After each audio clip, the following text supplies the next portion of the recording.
Sa surveillance video ng NBI, makikitang lantaran ang bentahan ng mga expired umanong consumer products sa Taytay, Rizal. Yan, nagbibilang na ng pera. Bilang na ng pera, bayad na. Tara. Positive.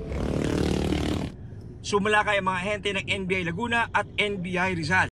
Inaresto ang mismong may-ari ng tindahan. Sa bisa ng search warrant, pinasok din ng mga operatiba ang kanyang warehouse at nabistong puno ito ng mga kahon ng biskwit, chichirya at iba pang pagkain na mga expired na umano lahat. 2 truck ang kailangan ng NBI para mahakot ang mga expired na consumer products na nagkakahalaga ng 2 to 3 million pesos.